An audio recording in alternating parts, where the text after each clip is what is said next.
In this video, I'm going to show you how to add track in Audacity.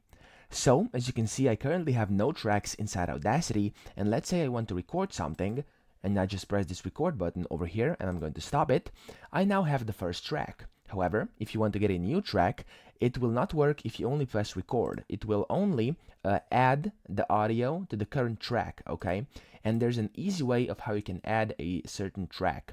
So the first way would be to simply just drag some audio in here, and it will automatically be set as the second track. But the way that you can do it inside the Audacity app, so manually, you want to go to tracks up here and click on add new, just hover over it, not click, and then you can select if you want a mono, stereo, label, or time track. So usually you would like the stereo track, and you simply press it, and there we go. As you can see, a new track has now been added to your Audacity.